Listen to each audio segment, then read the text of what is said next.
Joining me now is renowned geologist and author Ian Plimer. Ian, let's start with the showdown between chief executives and the Prime Minister. In Sydney last night, the annual Business Council of Australia dinner was on and apparently it was tense. The corporates who have backed Labor and a variety of leftist causes from net zero to the Voice are now complaining about Labor's industrial relation laws, regulations and taxes. What do you think is behind the shift in attitude from some of the CEOs of our biggest corporations? Well, the CEO should have known how Labor has performed in the past. Whatever Labor does, the costs go up.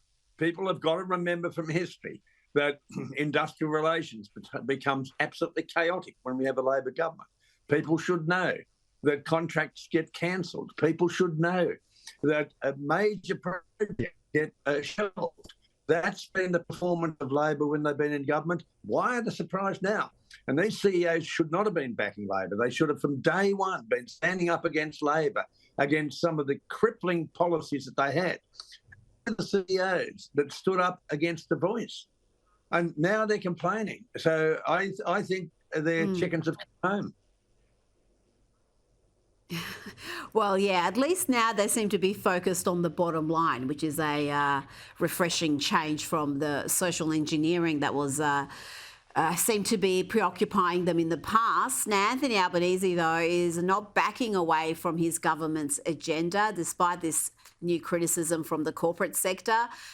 Business Council of Australia's chief executive, Brand Black, has warned that Labor's IR laws are making companies far more unlikely to hire people locally, and that major employers are now opting to invest overseas. Is that happening with the big end of town, Ian? Are they shifting their investment overseas because of our IR laws? Is the effect that dramatic? Well, it'll be dramatic for Mr Albanese also, because if he doesn't back off, he'll be in the backbenches. You cannot have governments changing the rules when you are making long-term investments. Now, that's what's been happening in Australia since we've had a Labor government. And capital is, with a push of a key, it can just go anywhere else in the world. And that's what's happening. Why would you risk spending hundreds of millions of dollars when you are likely to have your costs increased? All of your due diligence calculations have given you a certain amount of tolerance, and all of that gets thrown out by government decisions.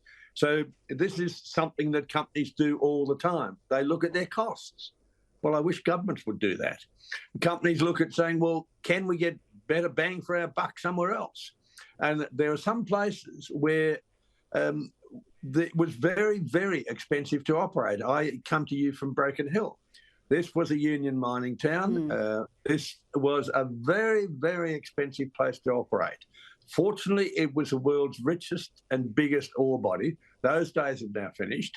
But in former times, this was the golden cow. Now, those conditions don't exist any longer. If we're manufacturing a widget, we're competing with Thailand or United Arab Emirates. If we're actually trying to build something, we're competing with other people around the world. We have to keep our costs down. And maybe government should think of something else. And I'll give Mr Albanese an election winner. This won't cost you a penny, mate. The election winner is, why don't you cut your costs? Then you don't have to put up taxes. It's pretty simple. I don't think he'll be taking that advice, but we thank you for it. I don't think he I want to ask you about show, UK Rita. Labor's. Well, he should, because it's mandatory. But UK Labor's Secretary of State for Energy Security and Net Zero, Ed Miliband, well, he thinks that solar farms are a fantastic idea for the UK. It's a sunny day here in Nottinghamshire, and I'm at a solar farm powering the equivalent of 11,000 homes. Now, solar farms like this are controversial for some people, but we do need them. Now, that's all well and good, Ian, but there's a little problem. The UK only receives around 1,400 hours of sunshine per year on average, so it's about 60 days. How How is that going to work? How is any sort of reliance on solar farms going to provide energy security for the good folks of the UK? Well, I can't say that Ed Miliband's been out in the sun too long because he's showing the effects of it. But as you quite rightfully mentioned, England is a place where the sun doesn't shine very much. And he wants to power 11,000 homes with solar power. Well, that's fine. What are you going to do at night? What are you going to do on a cloudy day? He calls them solar farms. Farms are productive. They produce something that's useful. Destroying farmland to put in Chinese-made solar panels isn't a very sensible thing. UK has got big oil and gas fields, big coal fields. It's got a nuclear industry. It's a very small, wet, cloudy island sitting out in the water. It doesn't get much sun. You can't be more stupid than to try to make England a solar country. Oh, well, they'll find new ways to be stupid. Ian Plimer, thank you so much for your time this evening. Thank you for having me.